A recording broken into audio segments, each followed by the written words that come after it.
थोड़े दिन पहले यूएन में एक रेजोल्यूशन पास हुआ जिसके तहत हर साल 15 March will be the international day of Islamophobia.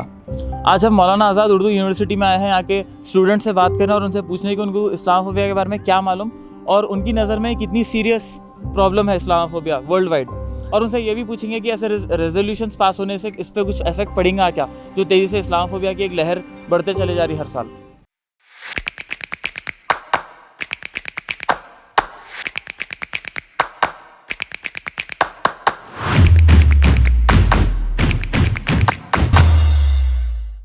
जी भाई, आपका नाम और आप कहाँ से? जी मेरा नाम मोहम्मद अरमान है, मैं यूपी से हूँ। तो अरमान भाई, आपको क्या मालूम इस्लामोफोबिया के बारे में? जैसा मैंने अपने यूपी में रियलाइज़ किया है, मैं एक मेनगढ़ अयोध्या से हूँ जी, जहाँ पर अच्छा। 1992 में हुआ था और उसी का एक रिवोल्यूशन हुआ था इन सूरत में। मेरे फादर, मेरे बहुत से फैमिली मेम्बर, मेरे बड़े फादर उसमें डेड हो गए थे। अच्छा। मेरे फादर 22 डेज आप एक गांव में रहे थे। उसको रियलाइज़ सिर्फ वही लोग कर सकते हैं, मैं तो नहीं कर सकता। देखिए, इस्लामोफोबिया की अगर हम बात करें कि इस्लामोफोबिया क्या है मकसद असल में इस्लामोफोबिया इज़ सिंपली यही बात है कि एक पर्टिकुलरली मुस्लिम्स के ख़िलाफ़ एक हेट्रेड बनाना, एक ऐसी सोच बनाना कि जो मुसलमानों को अलग थलग करता है। एक नफ़रत आमेज़ जो होती है, एक चीज़ होती है, वो मुसलमानों के ख़िलाफ़ करना है, चाहे वो जो मज़हब के नाम पर होती है। और ख़ासकर ये ऐसे कंडीशन या सिचुएशन पर होती है, इसमें अगर हम पीछे की बात की पॉलिटिकल फोर्स होता है, उसमें हो सकता है, या टेररिज्म हो सकता है। वो एक तरीके से पूरा इस्लामोफोबिया है। इस्लामोफोबिया एक ऐसी बीमारी है जो मतलब एक इंसान के अंदर तो मेरे ख्याल से नहीं होनी चाहिए, और ये अगर होती है एक इंसान के अंदर तो वो सच और झूठ को देखना बंद कर देते हैं। अगर मैं समझा सकूं तो ये इस्लाम के ख़िलाफ़ जितनी भी बुराई फैलाई जा रही है इसको इस्लामोफोबिया में आएंगे ये। और जितने भी जो इवेंट हो रहे हैं, मतलब कुछ ऐसे इवेंट भी हो रहे हैं जैसे कि इस्लाम को रोको, इस्लाम को मत बढ़ने दो, ऐसे इवेंट जितने भी रोके मतलब फैल रहे हैं ना, उनको रोकने के लिए ये इवेंट है। अच्छा, रिसेंटली यूएन में ये रेजोल्यूशन पास हुआ कि 15 March will be global day of Islamophobia, international day of Islamophobia. तो आपको क्या लगता है कि इससे कुछ फ़र्क पड़ेगा इस्लामोफोबिया जो बढ़ रहा है इतनी तेज़ी से उस पर?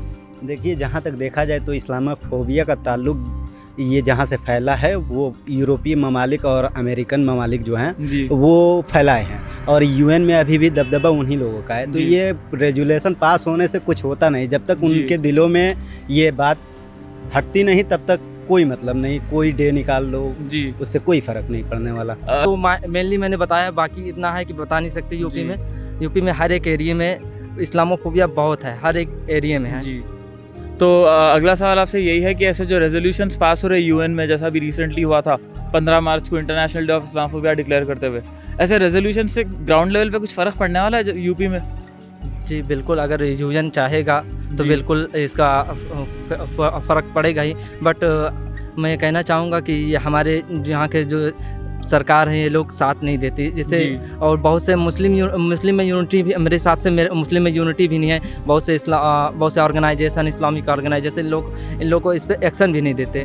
बहुत मैंने देखा है बहुत से न्यूज़ में, लेकिन वो लोग दिखाते नहीं, हो सकता है फिर। इस्लामोफोबिया एक बीमारी है, समझिए, मेरे ख्याल से यही है। देखिए, आपको हर वो इकदाम करना पड़ेगा जिसके लिए इस्लामोफोबिया को रोका जा सकता है।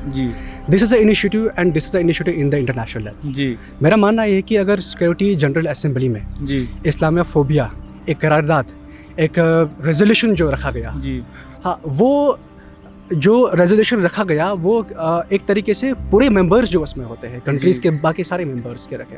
हालांकि वो पाकिस्तान ने उस रेजोल्यूशन को यहाँ पर रखा था, और क्योंकि OIC जो हम कहते हैं कि ऑर्गेनाइजेशन ऑफ इस्लामिक कंट्रीज जो है, उनकी तरफ से पाकिस्तान ने उस रेजोल्यूशन को यूनाइटेड नेशन जनरल असेंबली में रखा गया, जिसको पास किया गया 15 मार्च को। और 15 मार्च को ही बैनुल अक़वामी का दिन इसे मनाने के लिए कहा गया कि इस्लामोफोबिया इंटरनेशनल इस्लामोफोबिया की चैलेंज है उसको निपटने के लिए 15 मार्च को ये एक बैनुल अक़वामी दिन रखा है, उसको मुकर्रर किया गया मनाने के लिए।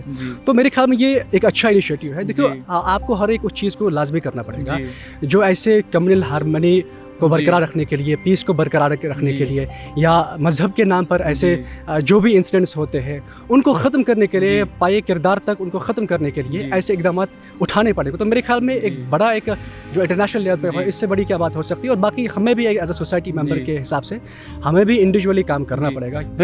उम्मीद की जा सकती है कि थोड़े बहुत तो कम होंगे जी बाकी रियलिटी में तो ऐसा कुछ नहीं होगा जी मुझे लगता है क्योंकि मेरे हिसाब से तो ये सब बिल्कुल ही बेकार है जी लेकिन ये फिर भी बहुत बड़ी जीत इंटरनेशनल लेवल पे कि हमारा ये रेजोल्यूशन पास हो गया जिसमें जी, 193 कंट्रीज़ ने जी। इसको पास कर दिया सब ये बिल्कुल जी फुली उसमें। इंडिया तो मुखालिफत करा रेजोल्यूशन की। हाँ इंडिया और फ्रांस ने मुखालफत की क्योंकि यहाँ पर राइट विंग की गवर्नमेंट है जी जो कि मुसलमानों के खिलाफ रहती है जी इसलिए इसने पास किया। जी तो ये थी हमारी आज की रिपोर्ट इस्लामोफोबिया के ऊपर। हम मनु के स्टूडेंट्स के ओपिनियंस लिए ये चीज़ पे। अगर आपको ये वीडियो अच्छी दिखी तो please do like share and subscribe to the Siyasat daily. This is Usama Hazari signing of.